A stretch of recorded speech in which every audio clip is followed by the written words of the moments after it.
In March 2025, 238 Venezuelans and 23 Salvadorans were illegally deported to El Salvador, where they were immediately imprisoned without trial and without release dates.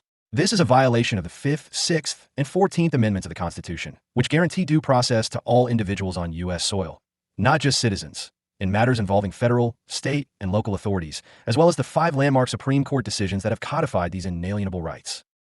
The government has released very little information about the men, but through internal government documents, we've obtained a list of their identities and found that an overwhelming majority have no apparent criminal convictions or even criminal charges.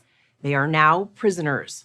Among them, a makeup artist, a soccer player, and a food delivery driver, being held in a place so harsh that El Salvador's justice minister once said the only way out is in a coffin. That country's president offered to take them, and the Trump administration used a law not invoked since World War II to send them, claiming they are all terrorists and violent gang members. For all this administration's talk of prioritizing hardened criminals, in practice, it seemed to value speed, volume, and spectacle over all else. Perhaps best summed up by the fact, at a rally on Tuesday, Trump directed the audience's attention to a grotesque video of men getting deported to a Salvadoran prison, being marched off an airplane, and having their heads shaved, prefacing it by telling the cheering crowd those men were the worst of the worst.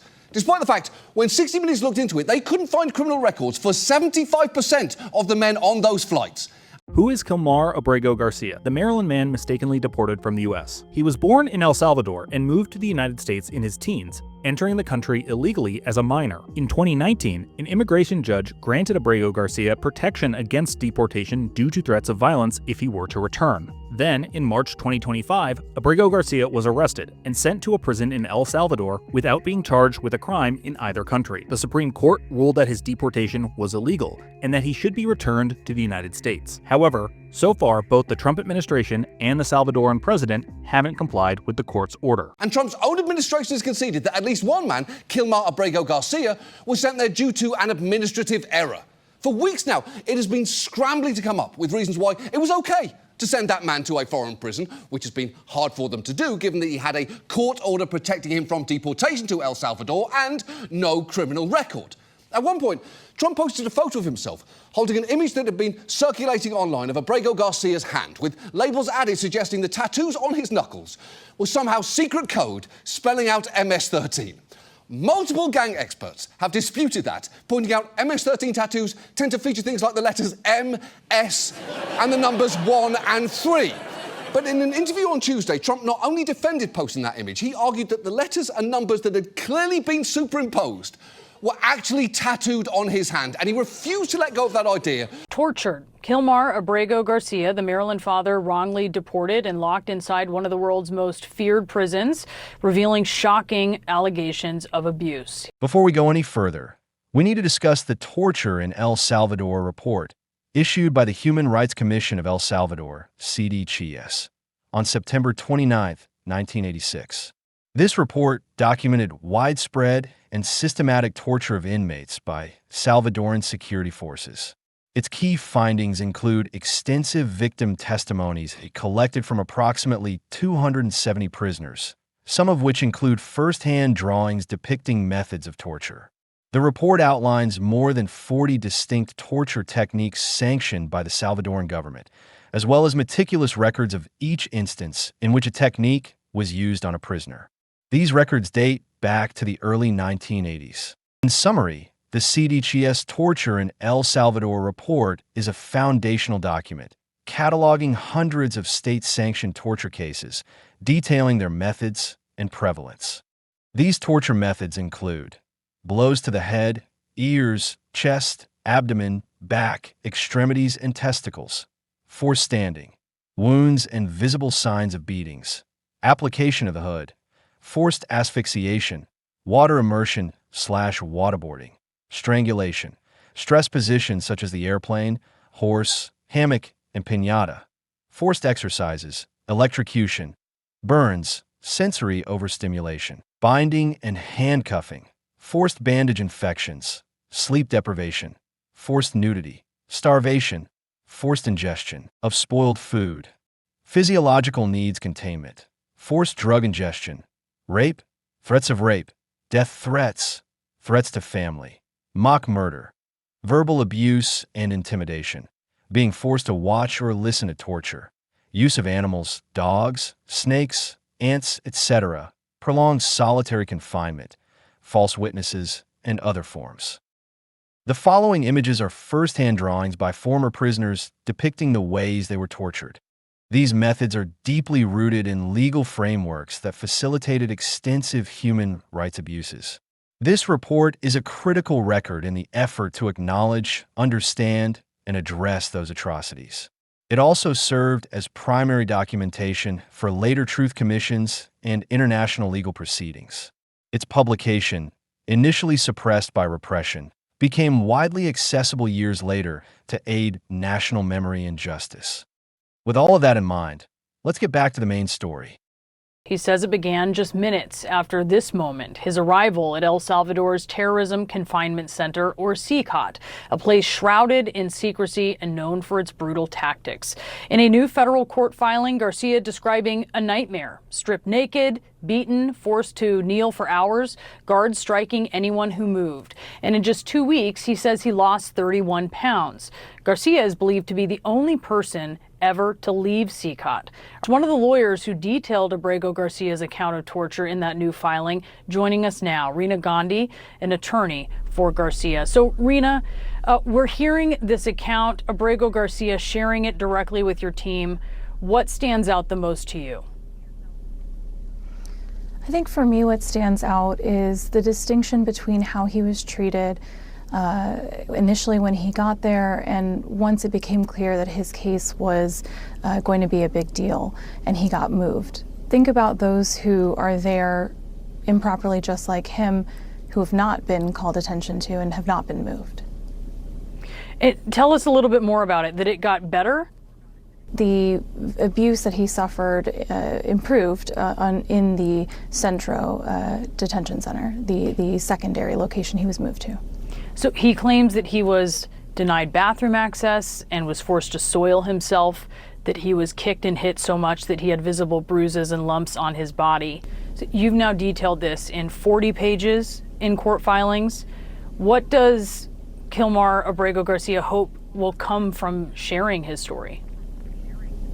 I think it's incredibly brave to share this kind of information, knowing and hearing that our government has clearly stated they intend to send him back. I am very grateful for him sharing this information and how it may help many, many others. He said that he saw others in nearby cells violently harming each other, that he heard screams from people throughout the night. How is he handling this now? I think we can only hope for his safe release here in Maryland with his family and seek the comfort of his family and professionals. I cannot imagine how difficult it will be to live through that and how much help he will need and support from the community. As you mentioned, the president is threatening to send him back. Is he worried that's going to happen? I think we all have to be worried about that. This government has shown that they're willing to ignore court orders, and I do not think that we should rest easy and assume that that is not a possibility. Let's go now to our David Culver, whose groundbreaking reporting is directly cited in that latest court filing, first reported on Out Front. David, uncovering how prisoners are confined for nearly 24 hours a day, deprived of any time outside their cells and denied access to books. What are your sources telling you within El Salvador's government, and do they worry about these details surfacing? First, publicly, Brianna, it's not surprising, but they're not making any comment on this. Well, what I'm hearing from folks who are close with the leadership, and President Bukele in particular, is that he's really unfazed by anything that comes from international attention that may be negative towards CECOT or towards how prisoners are treated there. I mean, they're used to it in many ways, but at the same time, his focus is on keeping that allegiance and alliance with President Trump, and he has sustained that so far. Now, what is really interesting to me is they admit that they have taken people who are innocent into custody. They've told us that, and President Bukele has admitted that. He says thousands of people, more than 7,000 was the latest count that I've heard. The harshness is also something they're very proud of, and people in El Salvador are as well. They say that's how you really end this brutality of MS-13 that had its grip on the country. What stands out, though, and you were talking about this with Rena, is the level of torture. And that is something that really changes from a strict discipline militant-like order to a state of abuse. This is Abrego Garcia's account of what happened, how he was treated when he was there. You have been granted rare, unprecedented access to CECOT twice this year. You've reported extensively on it. Is what he's talking about tracking with what you have heard about the general treatment of inmates there? So you mentioned the 40 pages of that filing. I went through the 40 pages and I focused really on that conditions. And you mentioned that one example where he said from 9 p.m. until 6 a.m. in the morning, he was forced to kneel. If they moved at all, they were beaten. He then soiled himself because they weren't allowed to use the restroom. He describes hearing the screams throughout the night. Now, you got to remember, this is a facility that we've shown, and you're probably seeing some of the images, that 24/7 they have lights on too. So those were pretty haunting and chilling to hear, but it seems as though from this account, from this filing, it was continuous. He is believed to be the first person ever released from CECOT, right? We don't get accounts because people don't get out to give them. Now, to your point, this is the only person that we have ever heard from who has left CECOT. In fact, Abrego Garcia in this filing, Brianna, says as he stepped off the plane, he said he was the first person on March 15th to land in San Salvador and to be escorted off the plane. He was told by a prison guard, once you enter CECOT, you never leave. And so that was what he was expecting, and that's what we have always heard. So to hear his account is certainly unusual, and it's rare, and it's really an opportunity to understand what it's like behind bars there. What is interesting, though, Brianna, is that the fact that they admitted lowering basically the security that he was in and moving him to another prison, that is significant because you do not take gang members, as they tell me, out of that prison and put him in this lower prison. That suggests he is not a gang member, and it really kind of contradicts what the government's saying here. Also, by the way, they said 8 others were in his cell who were determined not to be gang members. That, according to the filing. The question is, where are they? We are a nation that sends individuals to gulags in foreign nations to be tortured. I hold in my hand a filing from the lawyers of Kilmar Abrego Garcia that outlines horrific, inhumane, illegal treatment of this individual that the United States under Donald Trump sent without a trial, without adjudication, without due process. They made claims that they did not back up. They did not prove. He was not found to be guilty of any crimes. And they sent him away to be tortured. They will radically alter a man. Sending him to a foreign concentration camp is the best way to outline it, to describe it, because that is what it is, where he's threatened. He's threatened with beatings, with rape, with torture. That if he doesn't abide by, if he's not able to stand up under his own weight, we're going to throw you to the wolves, to the terrorists and the gang members in this other cell. Get a load of this. Plaintiff Abrego Garcia reports that he was subjected to severe mistreatment upon arrival at CECOT, including but not limited to severe beatings, severe sleep deprivation, inadequate nutrition, and psychological torture. That was page 21. Here's page 22. Upon arriving at I'm going to stop calling it the CECOT. We're going to start calling it the concentration camp. Upon arrival at the concentration camp, the detainees were greeted by a prison official who stated, "Welcome to the concentration camp. Whoever enters here does not leave." Plaintiff Abrego Garcia was then forced to strip, issued prison clothing, and subjected to physical abuse, including being kicked in the legs with boots and struck on his head and arms to make him change clothes faster. His head was shaved with a zero razor, and he was frog marched to cell 15, being struck with wooden batons all the way. By the following day, Plaintiff Abrego Garcia had visible bruises and lumps all over his body. It gets worse. It gets much, much worse. In cell 15, Plaintiff Abrego Garcia and 20 other Salvadorans were forced to kneel from approximately 9 p.m. overnight to 6 a.m., with guards striking anyone who fell from exhaustion. During this time, plaintiff Abrego Garcia was denied bathroom access and soiled himself. The detainees were confined to metal bunks with no mattresses in an overcrowded cell with no windows, bright lights that remained on 24 hours a day, and minimal access to sanitation. He was not found guilty of any crime. And even if he were, even if he had been, there is no justification for torture, for starvation, for stress positions, if you want to call it that. It's torture. Page 23.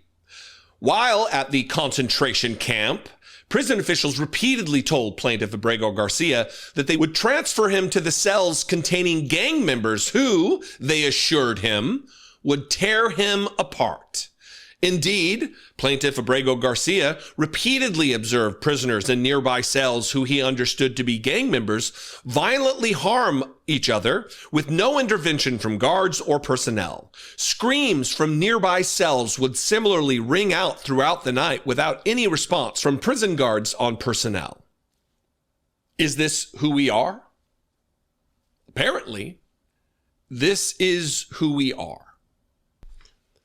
If you voted for Donald Trump, or even further, if you did not vote for Kamala Harris, with all of the evidence we have about what was going to take place, all of the evidence, you're culpable.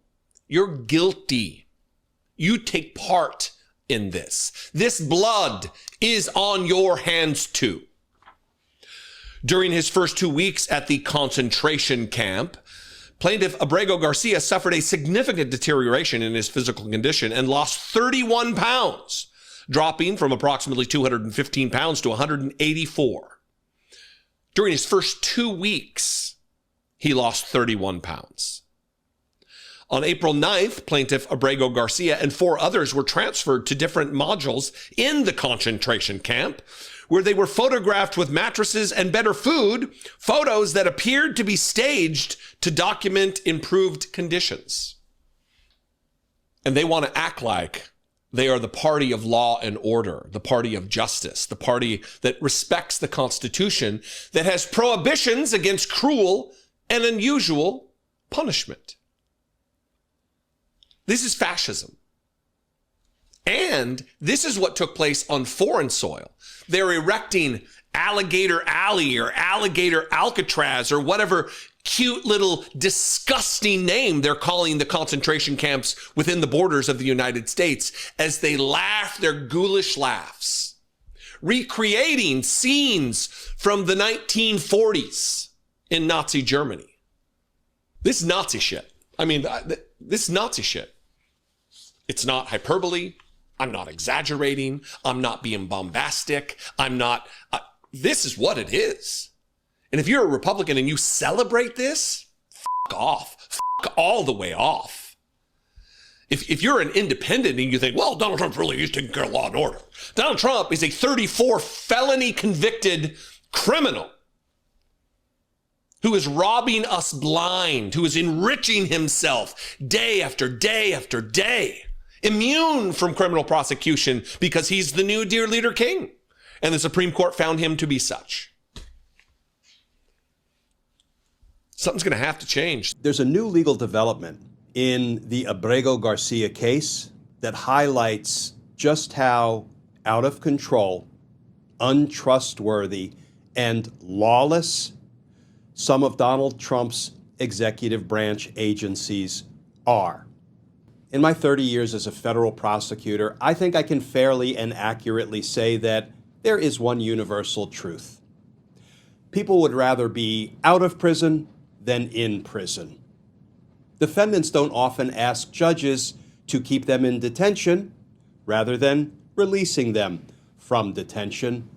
But because Donald Trump's executive branch agencies, the Department of Homeland Security, the Department of Justice, can't be trusted, Abrego Garcia and his lawyers just asked a federal judge to keep him detained in his criminal case in Tennessee.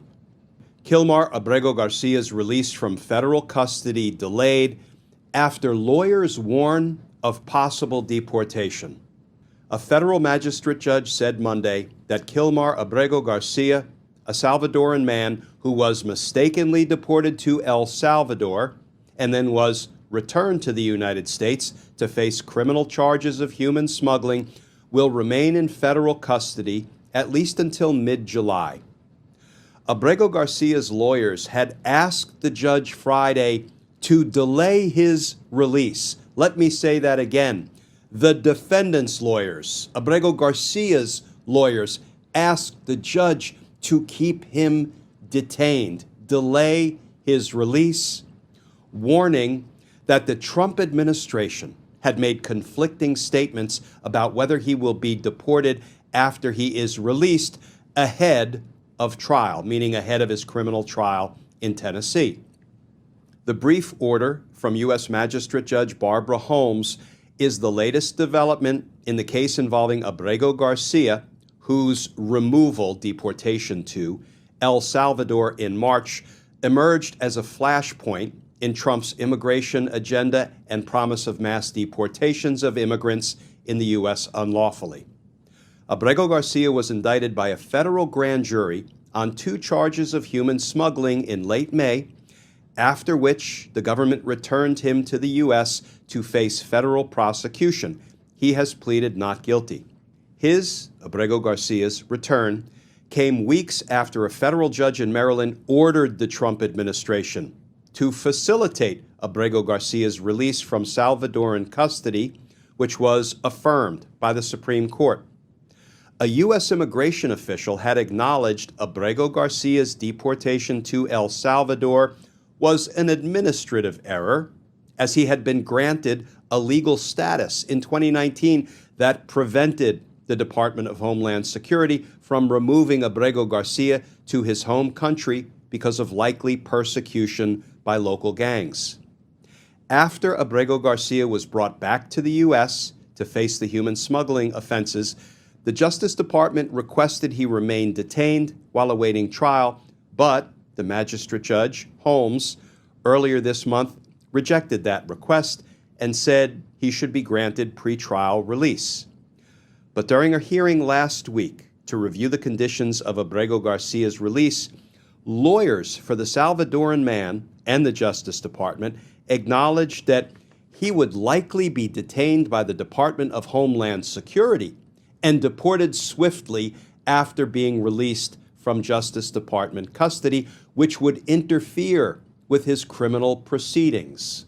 Holmes put off issuing her order of release, and Abrego Garcia's lawyers asked her to delay it further because of what they said are conflicting statements about whether he would be removed, deported to a third country, one other than El Salvador, if detained by immigration authorities while awaiting trial.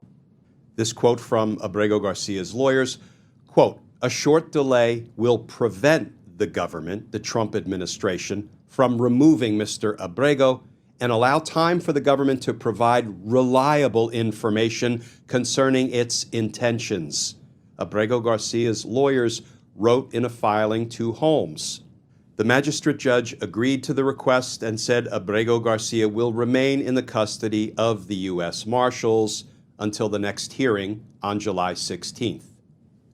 And friends, here's just a little bit of the judge's new ruling and order. In the case of United States versus Kilmar Armando Abrego Garcia, order. Pending before the court is the defendant, Kilmar Abrego Garcia's emergency motion to delay issuance of order of release due to the government's contradictory statements, which, for the reasons detailed below, is granted.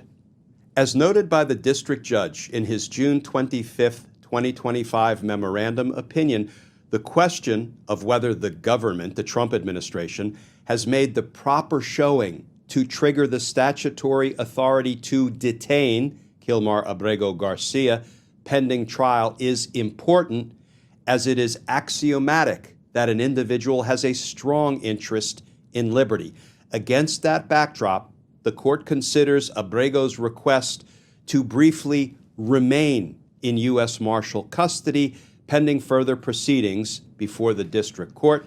And then, friends, we're going to jump right to the end where the judge says, Abrego shall remain in the custody of the United States Marshals pending further order. Okay, friends, all of that leads to the following question. What the hell is going on here? A defendant, Abrego Garcia, asking to be detained rather than released. Okay, let's follow the bouncing ball of injustice. Injustice that's being perpetrated by the Trump administration, by DOJ, by DHS. First, the Trump administration unlawfully and unconstitutionally grabbed up Abrego Garcia, stuffed him on a plane, and sent him to a prison in El Salvador. Why was it unlawful? Well, an immigration judge had previously ordered that the Trump administration cannot deport Abrego Garcia to El Salvador because he was at risk of torture, persecution, or worse. So they did it unlawfully, unconstitutionally, because they deprived him of his due process rights of notice and opportunity to be heard before he got shipped off to a prison in El Salvador. After that, a federal court judge ordered the Trump administration to facilitate the release and return of Abrego Garcia, and the Supreme Court affirmed that order.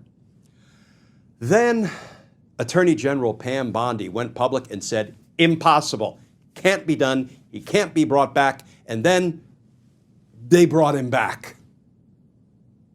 I guess it wasn't impossible, Pam. Now, the reason they say they brought him back was not because we've been ordered by a federal trial court judge and the Supreme Court to do so. No, it's because we indicted him on what it looks like are some weak-ass, trumped-up charges to save face. So we brought him back because we want to prosecute him in a federal court in Tennessee because, you know, he was caught in a traffic stop years ago for which he wasn't even issued a traffic ticket, never mind, being charged with any crime.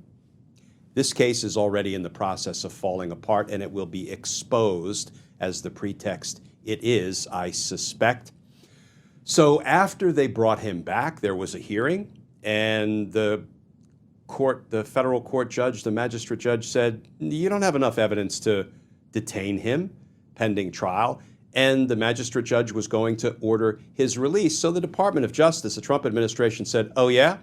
Well, if you release him in his criminal case, he's in the custody of the U.S. Marshals in that case, we're going to go ahead and grab him, put him right back in DHS detention, and we're just going to go ahead and deport him. And there's a suggestion they may even deport him to El Salvador, where he can't be deported by an earlier court order. So the defendant, who is facing the prospect of being released in his criminal case, but being detained immediately in uninterrupted fashion by DHS in a deportation case and sent back to El Salvador, said, I don't want to be released. And his lawyers filed a motion delaying his release because of this unjust, ugly, obscene shell game that the Trump administration is playing. The Trump administration deported André Jose Hernandez Romero, a gay makeup artist, to El Salvador's maximum security prison without even the slightest semblance of due process. André was given no due process at all, no notification of his attorney, no court hearing to contest the allegations against him, no court order from an immigration judge authorizing his deportation, nothing. Even though André had an immigration case in California, the Trump administration transferred him to Texas without even notifying his attorney.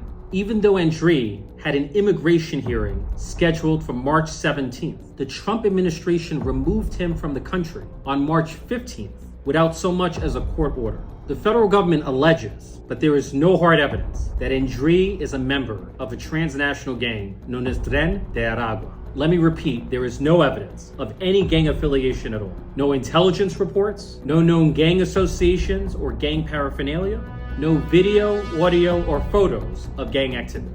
There is even an admission from ICE that the gang status of André is suspected rather than confirmed.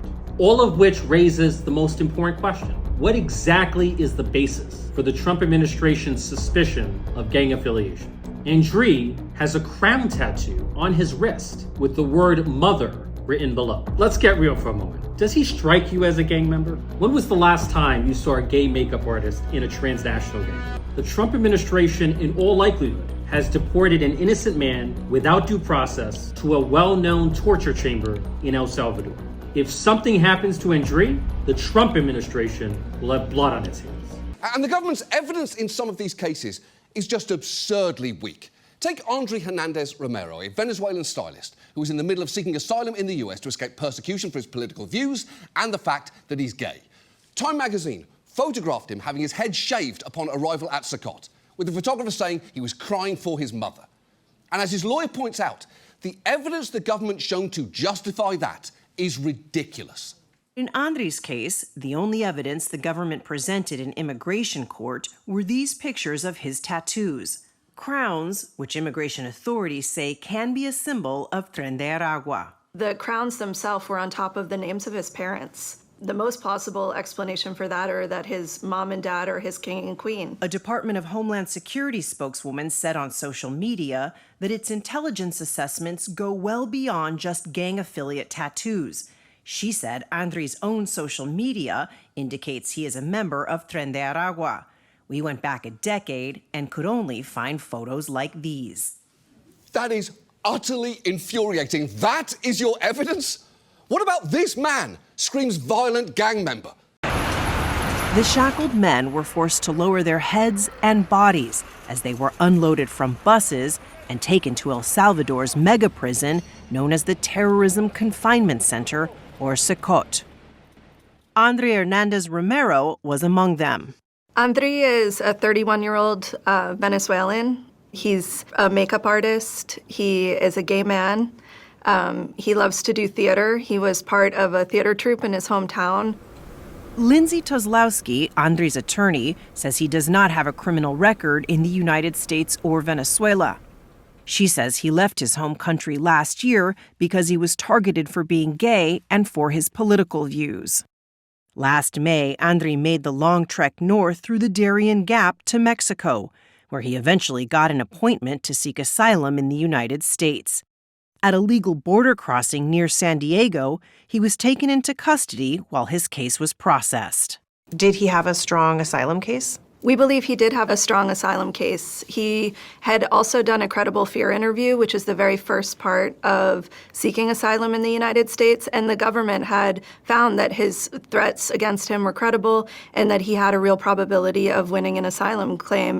But last month, Andriy did not appear for a court hearing. Our client, who was in the middle of seeking asylum, just disappeared. One day he was there, and the next day we're supposed to have court, and he wasn't brought to court. You used the word disappeared. Yeah, I use that word because that's what happened. But Andriy did appear in photos taken by Time magazine photographer Philip Holsinger, who was there when the Venezuelans arrived at CECOT. Holsinger told us he heard a young man say, "I'm not a gang member, I'm gay, I'm a stylist." And then he cried for his mother as he was slapped and had his head shaved. His lawyer, who was representing him pro bono, had never seen these photos before. It's horrifying to see someone who we've met and know as a sweet, funny artist in the most horrible conditions I could imagine. You fear for Andriy's safety in there. Absolutely. We have grave concerns about whether he can survive. The Trump administration has yet to release the identities of the Venezuelan men it sent to El Salvador last month. We obtained internal government documents listing their names and any known criminal information. We cross-referenced that with domestic and international court filings, news reports, and arrest records whenever we could find them. At least 22% of the men on the list have criminal records here in the United States or abroad. The vast majority are for nonviolent offenses like theft, shoplifting, and trespassing. About a dozen are accused of murder, rape, assault, and kidnapping. For 3% of those deported, it is unclear whether a criminal record exists. But we could not find criminal records for 75% of the Venezuelans, 179 men, now sitting in prison. In response to our findings, a Department of Homeland Security spokeswoman said many of those without criminal records, quote, are actually terrorists, human rights abusers, gangsters, and more. They just don't have a rap sheet in the U.S. Sending anyone there is unforgivable, whatever they're accused of. But it's worth noting, we've not only done it without due process, in many cases we've done it without cause. Remember, on those first plane loads, 3/4 of the people had no discernible criminal record. And while Tom Homan has insisted that that doesn't mean anything because a lot of gang members don't have criminal histories, you clearly shouldn't be sending people to a Central American forever dungeon just on vibes. Could it be possible that there is something that perhaps the government knows that you don't?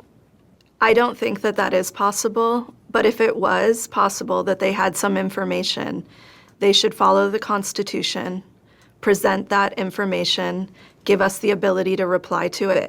Organized crime analysts told us members of the Salvadoran MS-13 gang can often be identified by signature tattoos, but Tren de Aragua is different. Are tattoos a reliable indicator of membership in Tren de Aragua? No. Expert after expert tells us tattoos are not a reliable indicator of whether you're part of this particular gang. Meantime, a Texas family says their loved one was also mistakenly deported to the notorious mega prison in El Salvador last month. This man's friends and family say he was told his autism awareness tattoo was proof he belonged to a gang. Keenan Williard shows us how loved ones are trying to bring him back home. After crossing the border last year to seek asylum, Neri Jose Alvarado Borges started work at the Latin Market Bakery in Louisville. Everybody working here know about the Neri. He's a good person, he's a good brother, he's a good friend. In February, Borges was arrested by ICE agents at his apartment complex. Friends say they visited Borges the next day at the Bluebonnet jail near Abilene, where they learned he'd been charged with crossing into the U.S. illegally. And he say, hey, but I have my asylum. I have the asylum here with me. And the people say, no, you go to the jail because you have a tattoo. Loved ones say Borges told them immigration authorities said his tattoo was evidence of ties to the Tren de Aragua gang. The tattoo was a rainbow-colored ribbon made up of puzzle pieces, the symbol for autism awareness, along with the name of Borges' younger brother who has autism. Nada. No sabemos. Borges' sister tells us the family stopped hearing from him after March 14th. Days later, they saw his name on a list published by CBS News of 238 Venezuelans deported to the CECOT mega prison in El Salvador. NBC News reports the Trump administration said all of the men were sent to the notorious prison because of their ties to gangs. It's a crazy decision. I don't know. Nobody see. He's no criminal. He's no from the Tren de Aragua or... The Dallas Sheriff's Office says they have no records of Borges being charged with any crime locally. NBC5 asked ICE why Borges was deported to El Salvador and what evidence was used in the decision. In a statement, ICE says this subject was arrested on February 24th and processed under Title VIII authority. On March 5th, an immigration judge issued him a final order of removal. An attorney tells us Title VIII lays out the guidelines for the government to quickly deport an asylum seeker, but they have concerns about the process behind the decision. The government is very quiet and hasn't properly explained why certain people are getting removed if there's no arrest, no criminal background, nothing found. For now, Borges' family says they're leaning on faith that he'll one day be released. And his former boss at the bakery says he's planning to travel to El Salvador himself to do whatever he can. I try to help him because I know he's no criminal, and I need to help. He's my friend. Tonight we're investigating another case of an immigrant apparently grabbed in Colorado and sent to a notorious prison in El Salvador. While the Trump administration insists that punishment is only for the worst of the worst violent criminals, we can't find any U.S. criminal history for this latest man who was disappeared by the government. And in this case, immigration attorneys tell our Angeline McCall there wasn't even a final order for his deportation. A man once held here at the Aurora detention facility, gone. Now it's the place immigration attorney Monique Sherman is coming for answers. I'm here to appear as friend of the court for one of the gentlemen who we believe was taken to El Salvador. Sherman heard that from family and friends of 22-year-old Johendry Hernandez. They saw his name on the list of those deported. Then they saw this photo of him in El Salvador. It's really important to us to be able to give a voice to people who are not able to speak for themselves. We weren't allowed to record the court hearing inside the detention facility, where Sherman, with the Rocky Mountain Immigrant Advocacy Network, shared what she knew in court. The DHS attorney did not indicate anything, actually, about Johendry's whereabouts. Instead, they just repeated a canned line that they had been instructed to say. Sherman says Hernandez didn't have an order to be removed from the country. The judge didn't ask where he was or why he was sent. Which was really concerning to me because I think that it really is a miscarriage of justice. Sherman will share the few answers she learned with family out of state in New York. So horrible. And honestly, his mother doesn't even know if he's still alive. We have no information. Sarah Jaffe knows his family personally. Yeah, it's just heartbreaking. I mean, there's just this real heaviness. It's a combination of grief and terrible fear. When El Salvador is a fate the Trump administration says is for the worst of the worst, they're confused why Johendry was sent when they can't find any criminal charges filed against him. They did not expect to have their oldest son, disappeared by the government, essentially. A situation even hard for immigration attorneys to find out the answers families desperately want to know. Really hard to see individuals sent to a third country at all with no due process. We reached out to the Department of Homeland Security about this particular case. They did not respond to our questions about why he was sent with no apparent criminal history or deportation order. Sherman says they are certain that this man did not have an order from a judge to be deported. The Trump administration used the Alien Enemies Act for these 200-plus men sent to El Salvador, including Johendry, and in this case to circumvent what would commonly be considered due process in immigration court. Democracy Now! Spoke to the father of a 19-year-old Venezuelan teenager who was among them. His name is Merwil Gutierrez. He was detained by Immigration and Customs Enforcement, ICE agents, outside his apartment here in New York in the Bronx on February 24th. He was sent to El Salvador, despite having an open asylum case in the U.S. Merwil's family and lawyers note he has no criminal history, no tattoos. One of the features Trump officials have used to wrongfully accuse Venezuelan immigrants and others of being gang members and to expel them from the country without due process under the wartime Alien Enemies Act of 1798. Merwil's cousin, Luis Acosta, witnessed the February arrest from his window. He described seeing at least 10 officers ambushing Merwil and questioning him. His cousin says authorities were searching for a different person, but they forcibly took Merwil away anyway, knowing he was not that person. One of the officers grabbed the teen by the arm and put him inside a car. Merwil's father, Wilmer Gutierrez, says he's been unable to communicate with his son since he was taken to an ICE jail in Texas, then transferred to El Salvador in March. ICE took his son from their Bronx home. Now his 19-year-old is in Bukele's mega prison in El Salvador. I began by asking Wilmer Gutierrez to describe what happened to his son. The day he was arrested, he was entering the building where we live. That day, I was working and my nephew called me and told me that my son was being grabbed by the police to take him away without explanation. They were apparently looking for another person and they grabbed my son, handcuffed him and put him in the car. One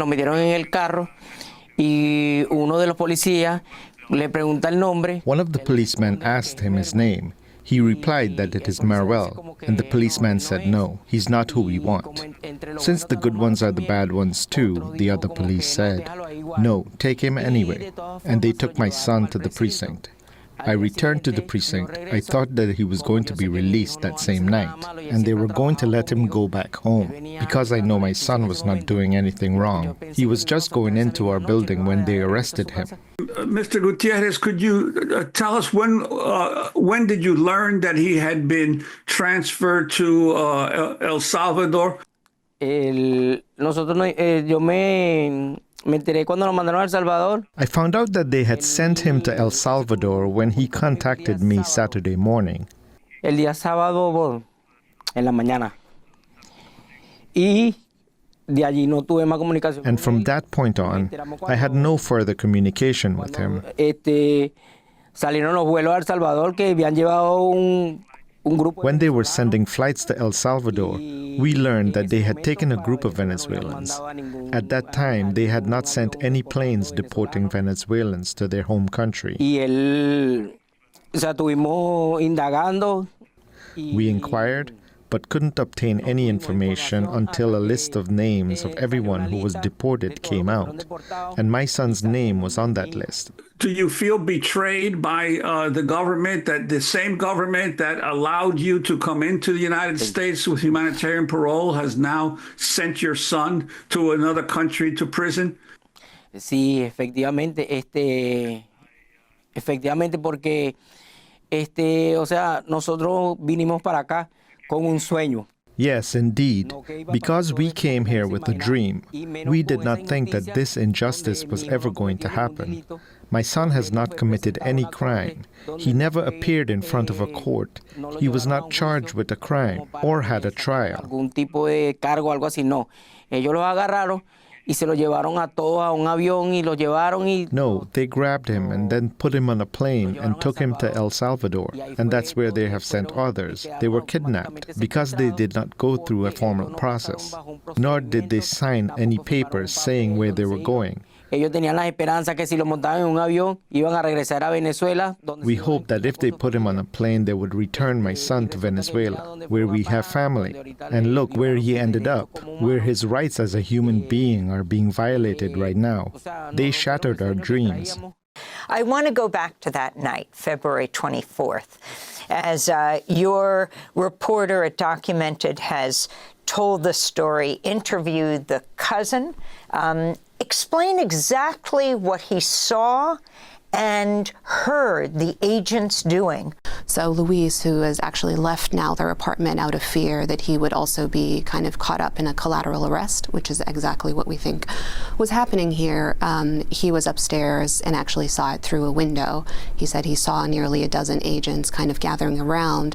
And what really made this so unique, which is he heard one agent talking about how this isn't who they were looking for, and another agent say, but take him anyway.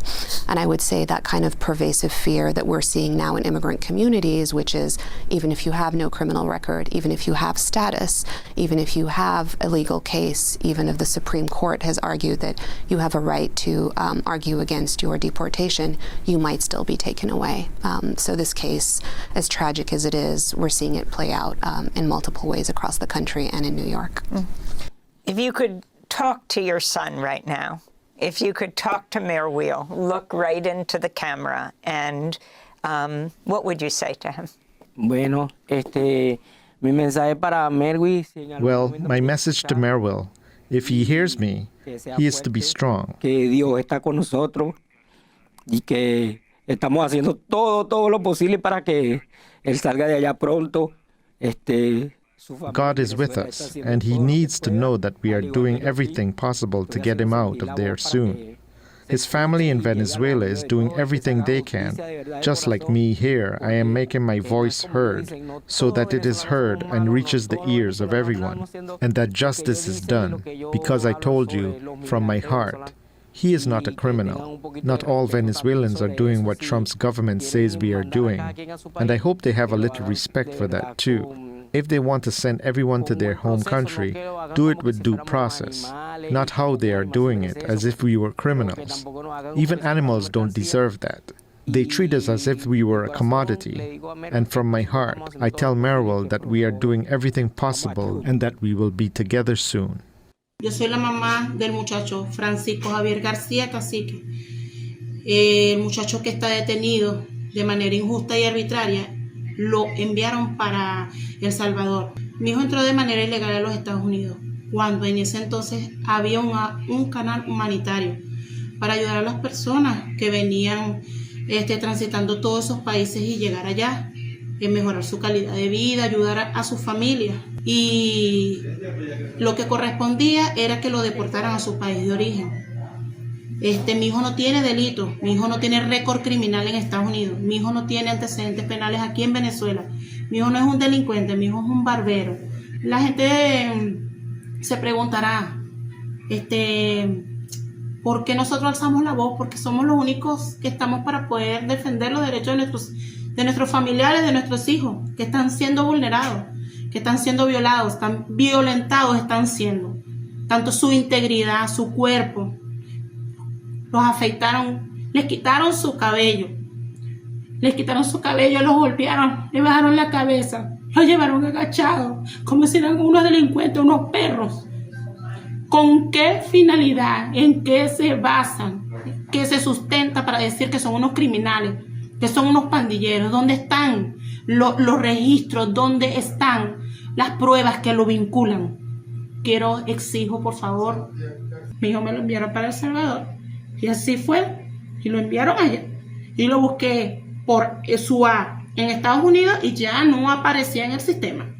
¿Y qué le hicieron? Lo enviaron para El Salvador. Y mi hijo no es ningún delincuente para que lo hayan enviado para allá. ¿En base a qué ellos hacen eso? This is Mervin Yamarte. ICE agents entered his Dallas apartment and detained him and his 3 roommates. They had just returned from their 12-hour shifts at the nearby tortilla factory. They were childhood friends who played soccer together and migrated to the U.S. from Venezuela for hopes of a more secure future. Though Mervin had a scheduled immigration hearing in July, ICE agents didn't ask for paperwork, only if they had tattoos. If you have 2 tattoos, that would be enough to qualify you for life imprisonment in the brutal CECOT prison in El Salvador. None of them had been implicated in any crimes or gang affiliation. Despite that, they have been put into a prison known for inhumane conditions where people never leave. Mervin's distraught family recognized him from the movie of the night of the induction. 25-year-old Venezuelan Christopher Fonseca believed in the American dream, but instead it became his worst nightmare. He posted about his construction job and took great pride in his work ethic. He was an appreciative U.S. resident and a proud Texan arrival.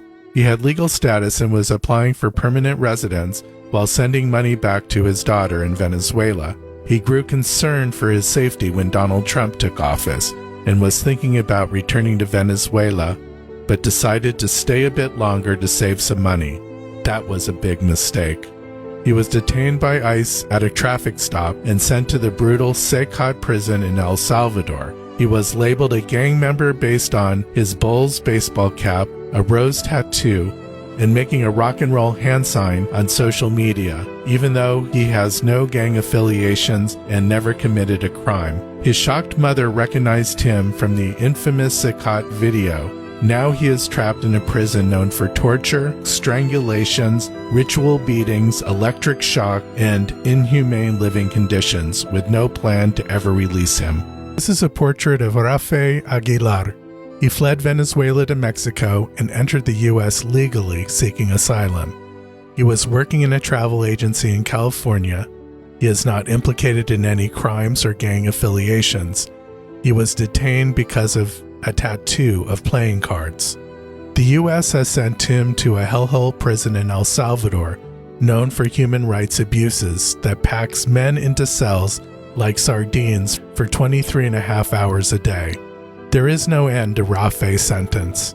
He will die there. Talked to many of the families and the lawyers of the Venezuelans who were deported to El Salvador, but a few of these cases really stand out because these are cases where the men who were deported had actually already gone through a rigorous process to prove to the U.S. government that they didn't pose a threat to public safety. Take a look. Before they ever set foot in the United States, Lisbeth Sanguino and her sons went through months of vetting, in-person interviews, and background checks to be resettled as refugees from Venezuela.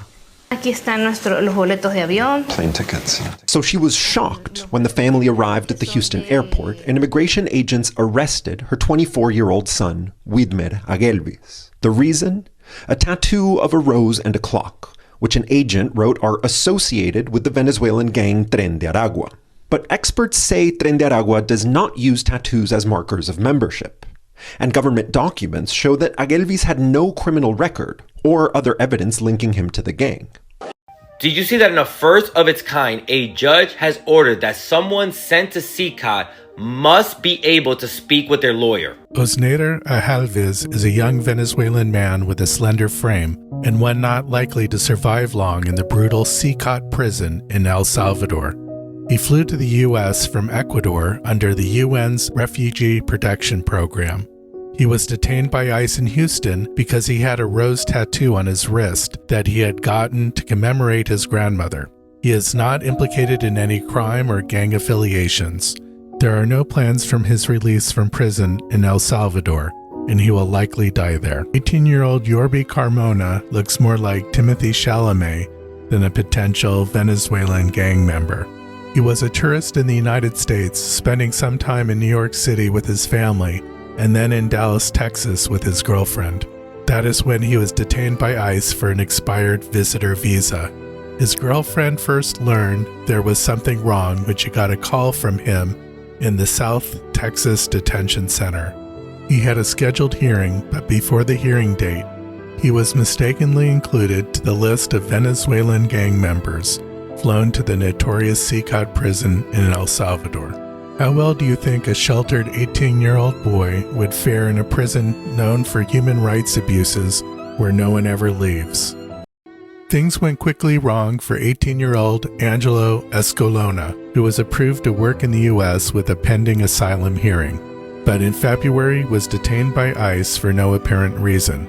His mom in Chicago thought that they might deport him back to Venezuela and would be welcomed by his grandmother. However, she watched the video of detainees arriving at the maximum security prison in El Salvador and was shocked when she recognized her son among those with shaved heads sitting on the floor. According to Axios, 75% of the 238 detainees were not criminals or gang members and were sent there against a judge's orders.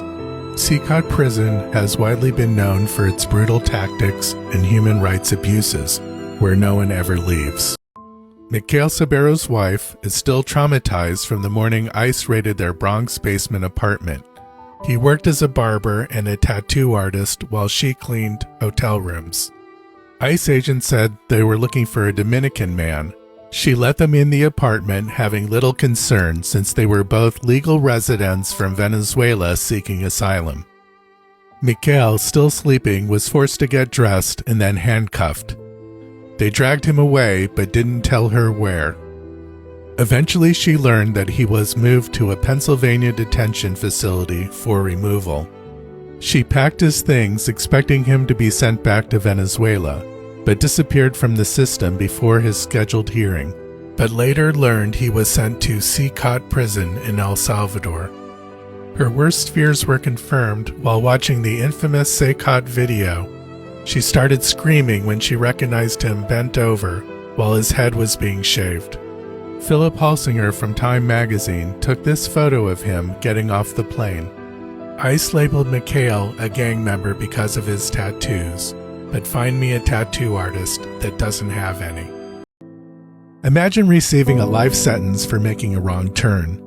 This is what happened to Ricardo Prada Vazquez. He left Venezuela with hopes of finding a more promising future and to better provide for his 2 children. After waiting in Mexico, he entered the U.S. legally in November and was given permission to work until his asylum hearing. He settled in Detroit, where he started working as an Uber Eats driver. On January 15th, Ricardo was delivering a McDonald's order when he made a wrong turn on a confusing Detroit overpass and found himself on the one-way Ambassador Bridge to Windsor, Canada. Re-entering the United States, his asylum status was rejected. Even though he hadn't committed any crimes nor gang affiliation, they labeled him a gang member based on 2 tattoos, a skull with a rose coming out of its mouth, and a crown on his wrist with his name underneath. That's when he was placed in detention for removal. He contacted his family believing he would be deported back to Venezuela, but then disappeared. They feared he was sent to the horrific CECOT prison in El Salvador, but after reviewing the video and the leaked list, nothing turned up. Only after a month of inquiry by the New York Times and a published article did ICE confirm that he was indeed sent to El Salvador. What if you were kidnapped and sent to a foreign prison by mistake? This is what happened to Frangel Reyes, a Venezuelan asylum seeker. He worked as a house painter and lived with his wife and 10-year-old son in Tampa. He loves his family and his dog Sasha. He reported for a scheduled asylum check-in. That is when they detained him and sent him to the inhumane CECOT prison in El Salvador. The family only learned of this after a list of the prisoners was leaked.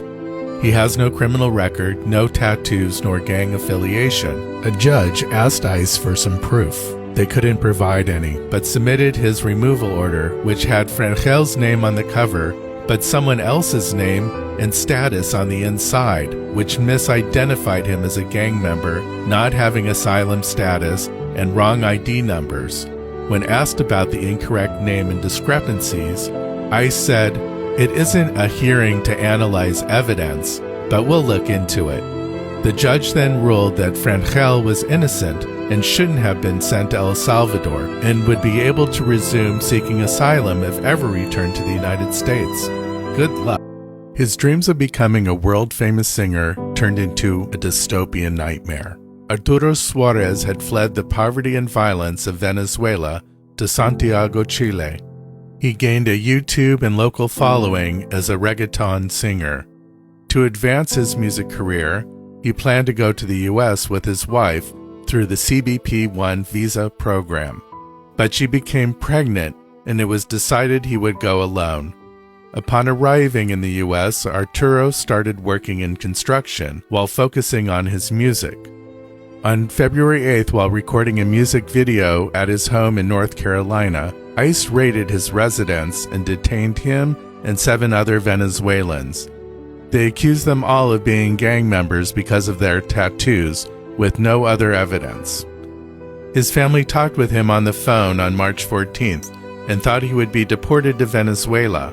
It was going to be the first time meeting his infant daughter, but no one had heard from him since.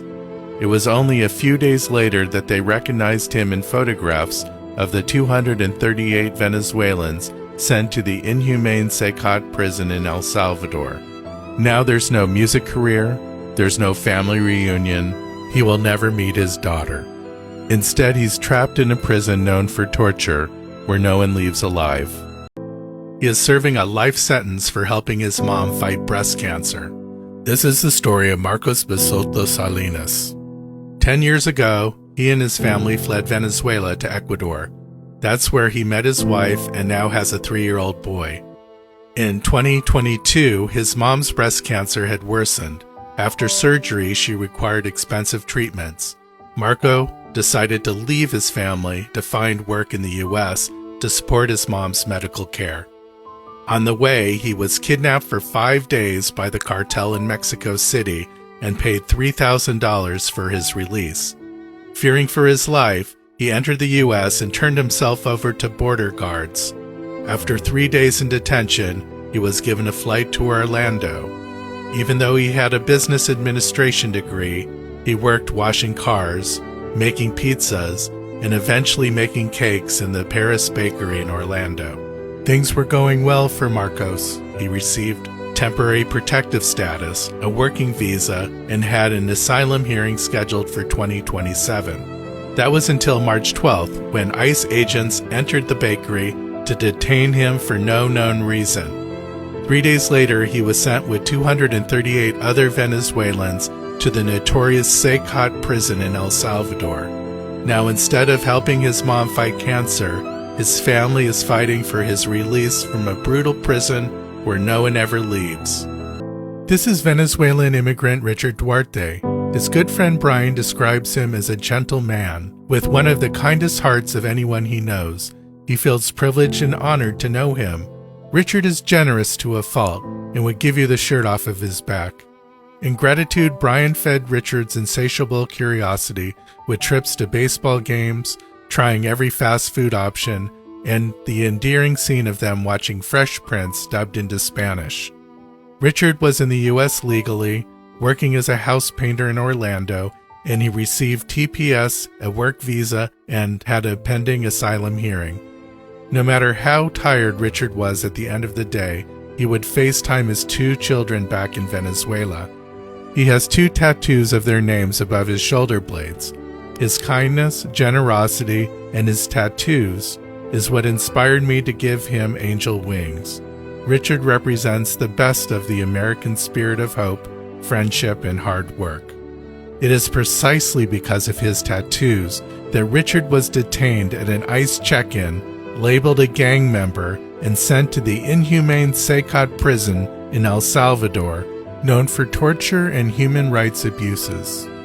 Now his mother and relatives are worried about him, his friend Brian misses him, and his children stop getting his daily calls. The only thing Jersey Reyes loves more than playing soccer is his 2 daughters. He was a successful goalie of a Venezuelan club soccer team and coached young kids. Participating in an anti-Maduro protest, he was detained and subjected to torture, strangulation, and electric shock. After release, he fled to the U.S., ironically passing through El Salvador and the presidential palace. Arriving in Mexico, he waited 4 months before being granted an asylum hearing. At his appointment, he was detained for suspicion of being a gang member because of his tattoo of a crown over a soccer ball designed after the logo of his favorite team, Real Madrid, and an old post of him making a rock and roll hand sign. Secretary Kristi Noem, in charge of ICE and border security, posted this photo of her son on her X account. I guess it only makes you a criminal if you are Latino. Even though Jersey had never committed a crime, nor has any gang affiliation, he was sent to the inhumane CECOT prison in El Salvador, known for torture, strangulation, beatings, and electric shock. Now he may never see another soccer field or his 2 daughters ever again. Their lives had been destroyed by the U.S. immigration system. Maker and Yorley met in Lima, Peru, and fell in love. They had fled the political and economic unrest in Venezuela. In Lima, he started his own business as a barber and a tattoo artist, and she worked in a fast food restaurant. They had a baby together, little Antonella. Hoping for greater opportunity, they decided to make the dangerous journey to the U.S. They crossed the treacherous Darien Gap, were kidnapped for ransom in Mexico, but eventually found their way to the U.S. and surrendered to border agents for asylum in May of 2024. Because of their many tattoos, Maker and Yorley were held in detention for suspicion of being gang members. Their daughter Antonella was sent into the foster care system. Gratefully, in October, they were allowed to have weekly in-person visits with their daughter while remaining in detention. Trump came into office, and for fear that they may never see their daughter again, they dropped the request for asylum to be deported as a family. But that didn't happen. Instead, Maker was accused of being a Tren de Aragua gang member. Because of his many tattoos, Maker was sent to Guantanamo Bay for his 20 tattoos, including Yosemite Sam, Marvin the Martian, and a minion. Homeland Security labeled him as a lieutenant of Tren de Aragua, who oversees homicides, drug sales, kidnapping, extortion, sex trafficking, and operates a torture house, with no other evidence but his tattoos. In an end run of the law, Homeland Security passed Maker off to the Department of Defense to fly him as one of the 17 additional Venezuelans to the hellish CECOT prison in El Salvador. The judge in the case questioned whether Homeland Security acted illegally, and it didn't matter which government agency sent them. Now Maker is in prison beyond the reach of justice, where no one leaves alive. Yorley and the now 2-year-old Antonella were scheduled for deportation together, but when Yorley was put on the plane, her daughter wasn't there. Yorley yelled for the ICE officers, but they just ignored her. Because of the tattoos of her parents' birth years, a star, flower, and butterfly, she was labeled a gang member without evidence. According to Homeland Security, Yorley oversees recruitment of young women for drug smuggling and prostitution. These criminal illegal aliens created a house of horror for their young child. Under the leadership of Secretary Nome, that child is now safe and secure under the care of a foster family. Antonella has now been in 4 different foster homes, and the latest with no contact. Yorley eventually learned that Maker was sent to the inhumane CECOT prison and is especially heartbroken about the separation from her daughter. In an act of cruelty, the Department of Homeland Security refused to send her back to Venezuela with her mother. Just today, Antonella was returned to Venezuela and reunited with her mother, Yorley. This is just what I needed to clear out my tear ducts. We still have work to do to get Maker home safely from CECOT prison. 90% of them had no criminal record nor gang affiliation. 50 of them had come to the United States legally, and most of the others had become documented working towards their permanent status. Homeland Security has been using a flawed checklist to find Tren de Aragua gang members. The checklist uses tattoos, clothing, and hand signs. Gang experts agree that TDA does not use any of these for self-identification. CECOT is an inhumane prison that Congress and international rights groups list as being a house of torture and a concentration camp. Each day there is a living nightmare. Family members were only aware due to a leaked list, state propaganda videos, and a Matt Gaetz CECOT walkthrough where the men are yelling for their freedom and making an international hand sign for kidnapping. The U.S. is seeking to send some asylum seekers apprehended at the U.S. border to Libya, including people with no criminal records. This is Secretary of State Marco Rubio speaking at a cabinet meeting Wednesday, sitting next to President Trump. We are actively searching for other countries to take people from third countries. So we are actively, not just El Salvador, we are working with other countries to say, we want to send you some of the most despicable human beings to your countries. Will you do that as a favor to us? And the further away from America, the better, so they can't come back across the border. The men are being held incommunicado without access to their attorneys or relatives, languishing in what appears to be indefinite detention in CECOT. But one of the boldest moves they've made to circumvent due process is invoking what's called the Alien Enemies Act, a 1798 law that allows the president to detain or deport non-citizens without a hearing and based only on their country of birth or citizenship if he decides that an invasion or predatory incursion by that country is underway. It was famously used to justify the internment of Japanese, Italian, and German immigrants in World War II. But Trump has now invoked it again, saying it lets us do a lot of the things we wouldn't be able to do. He's issued an absurd proclamation declaring a Venezuelan gang called Tren de Aragua, or TDA, has invaded the United States.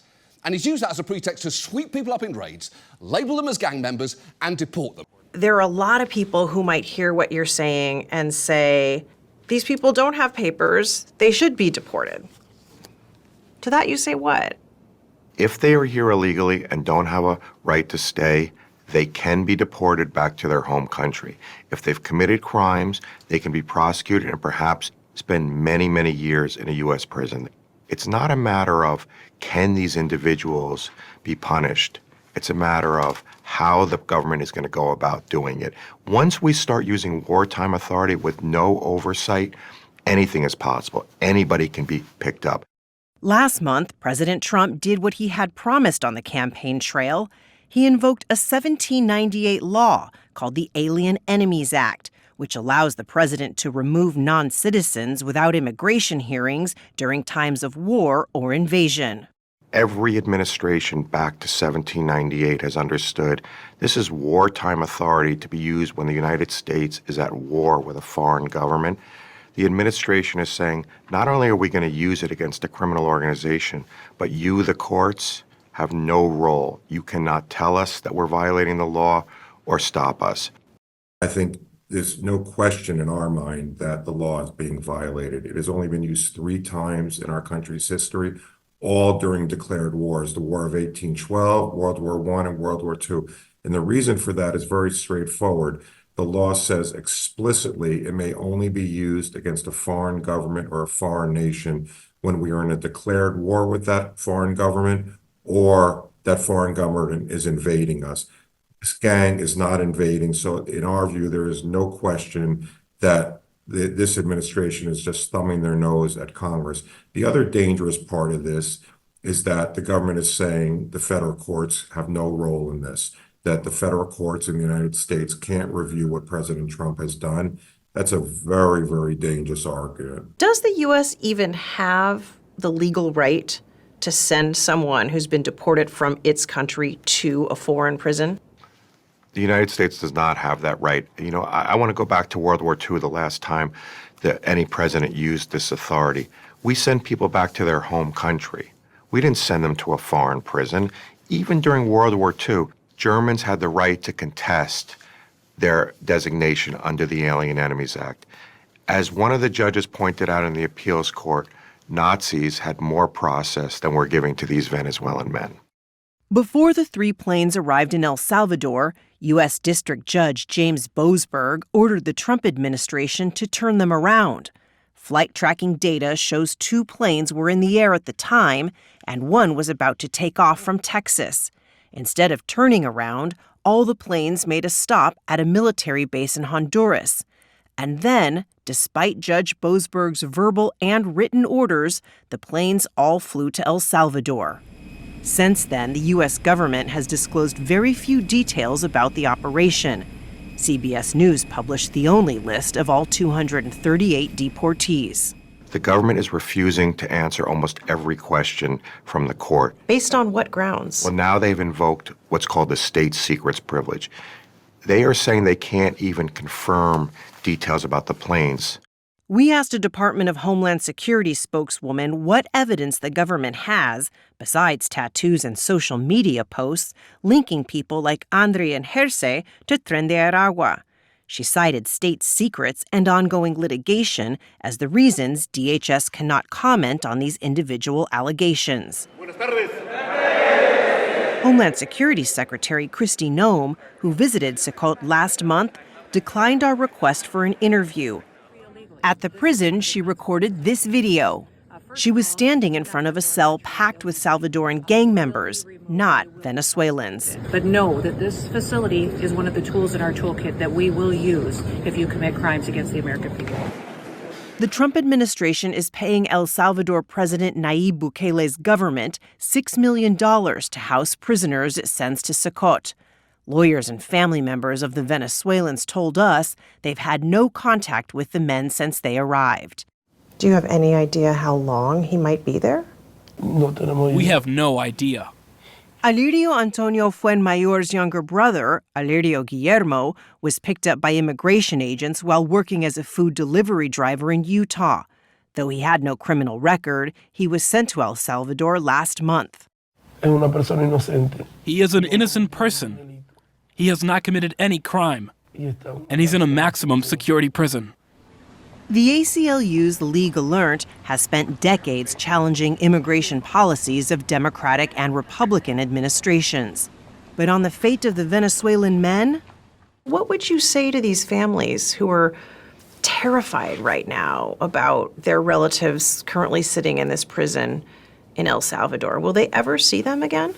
I hope so, but, there's a real danger that they remain there. You're saying that there are Venezuelans who very well may have no gang ties that are right now in one of the hardest of hardcore prisons in the world that may never get out. They may never see the light of day again. That's what I'm saying. So, friends, by potentially violating a federal judge's order to turn planes around and bring folks back to the U.S. so their due process rights could be honored, how close are Trump administration officials to being held in contempt? So, friends, the chief judge for Federal District Court in Washington, D.C., Judge James Boasberg, is in the process of deciding if the Trump administration violated his order to turn planes around and return them to the U.S. A federal judge has blocked the Trump administration from deporting Venezuelan migrants without due process under the Alien Enemies Act of 1798, a law previously invoked only during wartime. 3 flights containing more than 200 deportees landed in El Salvador after Chief Judge James E. Boasberg of the U.S. District Court for the District of Columbia gave his verbal order to return them to the United States on Saturday. The Justice Department argued Monday that none of the planes left the United States after his, Judge Boasberg's, written ruling came through, and that, in any case, the court had no jurisdiction once the aircraft flew over international waters. What happens next? After its attorney, meaning Donald Trump's DOJ attorney, refused to answer detailed questions at a Monday hearing, Judge Boasberg directed the Justice Department to answer by noon Tuesday exactly when the government believes his order stopping the deportation flights went into effect, when and how many flights took off, and how many individuals were transferred into the receiving country's custody. So yes, I know Judge Boasberg well. Not only did I supervise him, but I handled murder cases with him. Indeed, I tried a particularly challenging and gruesome double homicide of a senior citizen brother and sister. And you want to know the measure of a person? Try a murder case with them, shoulder to shoulder, day after day.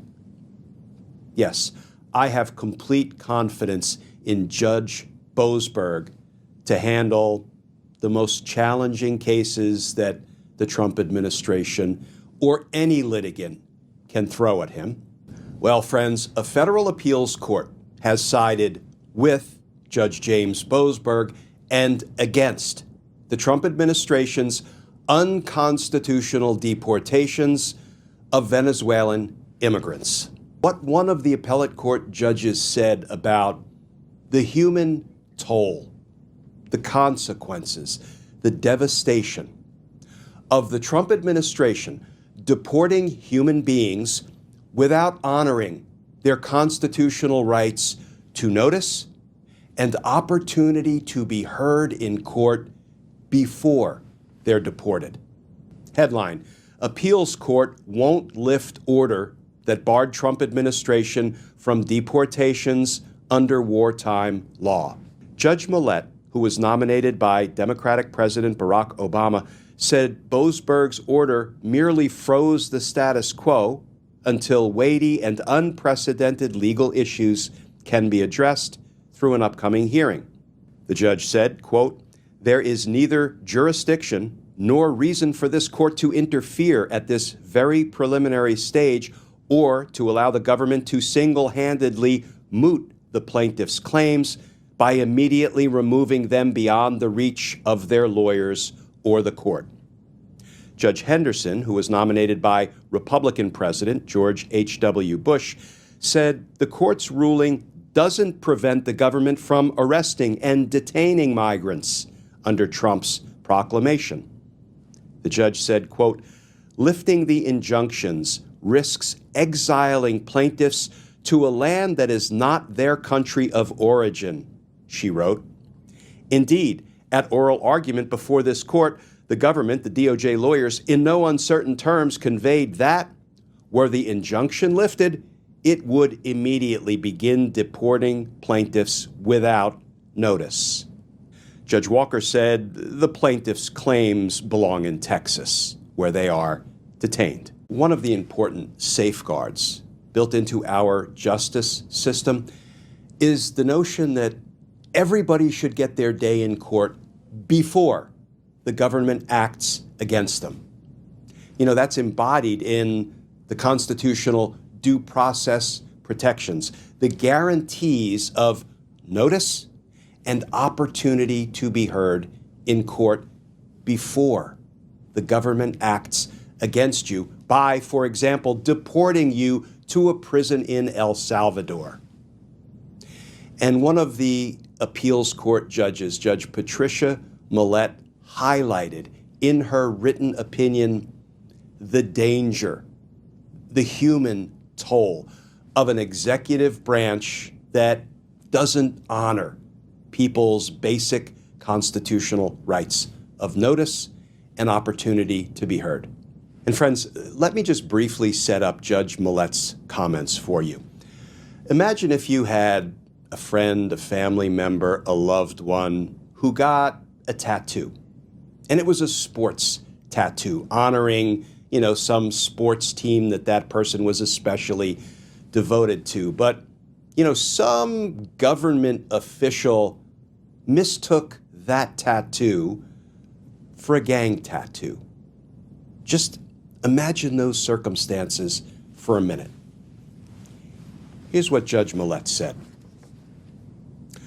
Plaintiffs, meaning the Venezuelan immigrants, plaintiffs allege that the government, Donald Trump's administration, has renditioned innocent foreign nationals in its pursuit against this Venezuelan gang. Renditioned, basically kidnapped and, ferreted away. For example, one of these Venezuelan immigrants alleges that he suffered brutal torture with electric shocks and suffocation for demonstrating against the Venezuelan regime. So he came to America seeking asylum, and while awaiting adjudication of his asylum claim, he was expelled to El Salvador with no notice to counsel, no notice to family, based on a misinterpretation of a soccer tattoo. To date, his family and counsel have lost all contact and have no information regarding his whereabouts or condition. And here's the kicker, friends. The government concedes, and friends, in this context, government means the DOJ lawyers who were in there making these arguments on behalf of the Trump administration. The government concedes it lacks a complete profile or even specific information about each individual the Trump administration has targeted for summary removal. Donald Trump really wants to deport folks, doesn't he? I mean, starting with immigrants, but does anybody doubt that he'll make his way to imprisoning and deporting his political opponents and, heck, anybody who displeases him? But there's a problem for Donald Trump, a real challenge. It is that pesky constitutional right of due process, notice, and opportunity to be heard by a judge, because it's not Donald Trump who makes the ultimate decision whether somebody can be properly detained and deported. No, it's a judge. And Trump and Stephen Miller and those of their ilk don't like that one little bit. So they're cooking up a new scheme. And federal judges are sounding alarm bells. Judges warn Trump's mass deportations could lay groundwork to ensnare Americans. A fundamental promise by Americans' founders that no one should be punished by the state, by the government, without a fair hearing is under threat. A growing chorus of federal judges say, quote, "When the courts say due process is important, we're not unhinged. We're not radicals." U.S. District Judge Anna Reyes, a Washington, D.C. based appointee of President Joe Biden, said at a recent hearing, quote, "We are literally trying to enforce a process embodied in probably the most significant document with respect to people's rights against tyrannical government oppression." That's what we're doing here, okay? There's this from a judge appointed by President Ronald Reagan. Quote, "If today the executive claims the right to deport without due process," and this was Judge Wilkinson speaking about immigrants in the context of the Abrego Garcia case, If the executive, the president, claims the right to deport without due process and in disregard of court orders, what assurance will there be tomorrow that it will not deport American citizens and then disclaim responsibility to bring them home? Wondered J. Harvey Wilkinson, a Ronald Reagan appointee to the Richmond-based Fourth Circuit Court of Appeals.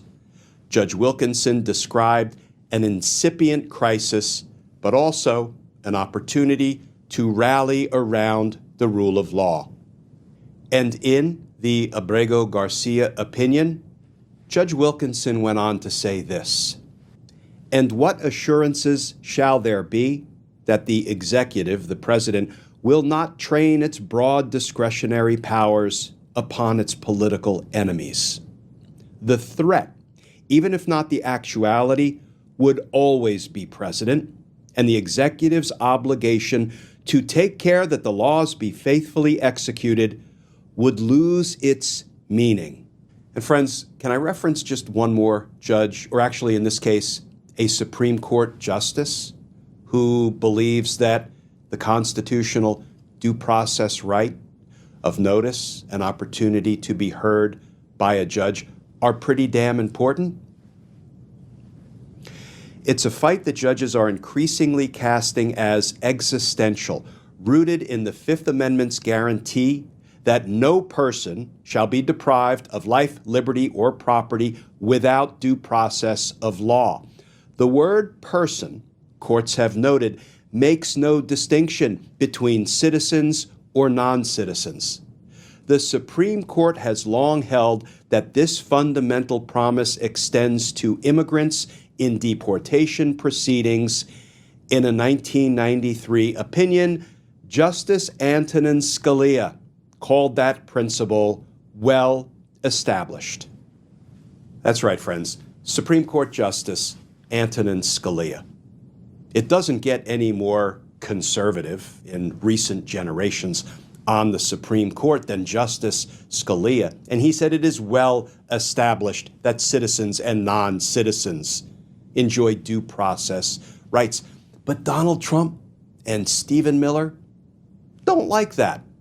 They don't like the kind of things that Reagan-appointed Judge Harvey Wilkinson say about how everyone, every person enjoys due process rights, notice, and opportunity to be heard by a judge. They don't like courts having their say. They don't like the Constitution having its say. Donald Trump doesn't seem to be fond of the whole checks and balances that are necessary to the lawful operation of our government. So they are hatching a new unconstitutional scheme.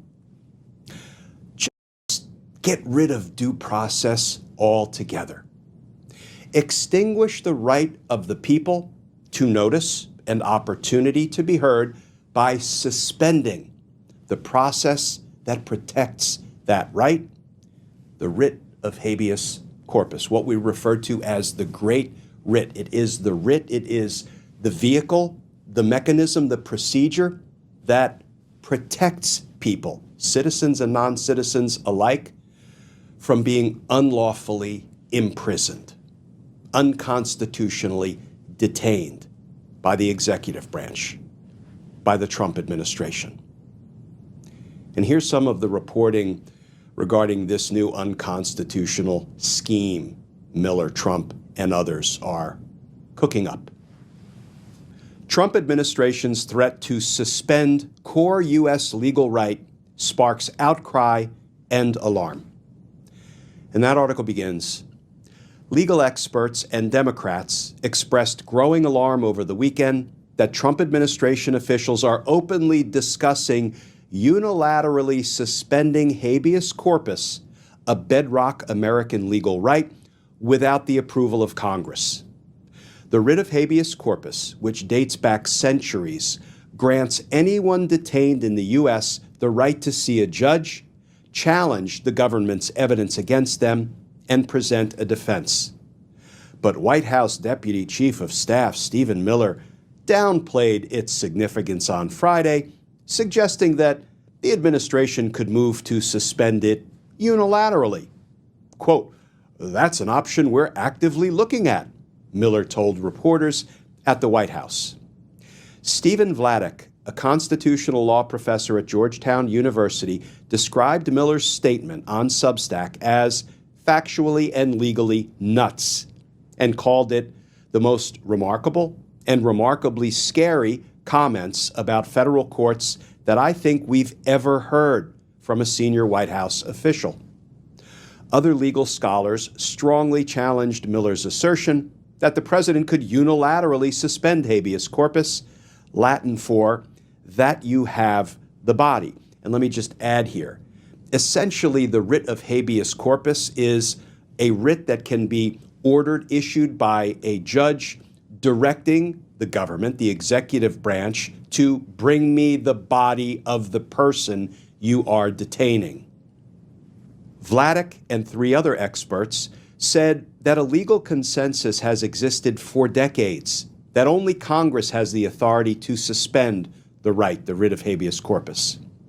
They noted that Article 1 of the Constitution, which describes Congress's powers, states, "The privilege of the writ of habeas corpus shall not be suspended unless, when in cases of rebellion or invasion, the public safety may require it." Ilya Somin, a law professor at George Mason University, called Miller's claim that the president has the power to unilaterally suspend habeas corpus false. Quote, "Habeas corpus can only be suspended under the Constitution in times of invasion or insurrection. None of that is happening now," said Somin, a libertarian legal scholar and the Simon Chair of Constitutional Studies at the Libertarian Cato Institute. Quote, "And it can only be done by Congress, not the president acting on his own." Somin and Jonathan Adler, a law professor at Case Western Reserve University, cited a 2004 Supreme Court ruling in which conservative Justice Sandra Day O'Connor concluded that only Congress has the authority to suspend habeas corpus. Justice O'Connor also emphasized that habeas corpus has acted as a critical check on the executive branch's power, in other words, a critical check on Donald Trump's power to unlawfully detain individuals in the U.S. And one more time, let's go to the guru of all things conservative on the Supreme Court, Justice Scalia. Supreme Court Justice Antonin Scalia, a conservative icon, agreed in an opinion of his own that the power to suspend habeas corpus rests solely with Congress. He also said that the executive branch, the Trump administration, cannot unilaterally round up Americans and hold them in detention without charge, even in times of rebellion. You know, friends, these conservative icons who are revered in Republican circles, Justice Scalia, Justice O'Connor, Judge Wilkinson, all prove to any thinking person's satisfaction that Donald Trump and Stephen Miller are unconstitutional hacks. And yet, what do we hear from the Republicans in Congress? Crickets. I mean, are they really going to let Donald Trump destroy our Constitution, terminate our constitutional construct of government? Or at some point, will they cross the aisle to save democracy? You know, to our Republican friends, I would say, in a world of Donald Trumps and Stephen Millers, be a Liz Cheney, be an Adam Kinzinger. Just cross the aisle to save democracy. We need our political leaders to stand up and start being the opposition party, to stop advancing the agenda of Donald Trump, to stop voting for his nominees, to stop voting for his legislation. John Fetterman, stop it. Fucking stop. The rest of the Senate, stop. When Donald Trump has a nominee, judicial or otherwise, you vote no. You vote no, no matter how qualified. You vote no. Because those nominees, will advance the agenda of Donald Trump. These are not partners in governance. it feels to me like my old professional home, the Department of Justice. I was there for 24 years on the inside, has lost its way and is acting, lawlessly to support the whims, the vindictive, vengeful whims of a corrupt president, rather than doing the hard work of the American people. And they may feel invincible at the moment because Donald Trump is in power, but he won't be in power forever. And they will be held to account after Donald Trump loses power. It's funny, I watch what's going on every day at the Department of Justice. There were just some more, unlawful terminations of prosecutors who did the work they were assigned to do, prosecute January 6th cases, so they were wrongfully terminated. And I think about crime more broadly and people who choose to commit crime. Bank robbers don't think they're going to get caught.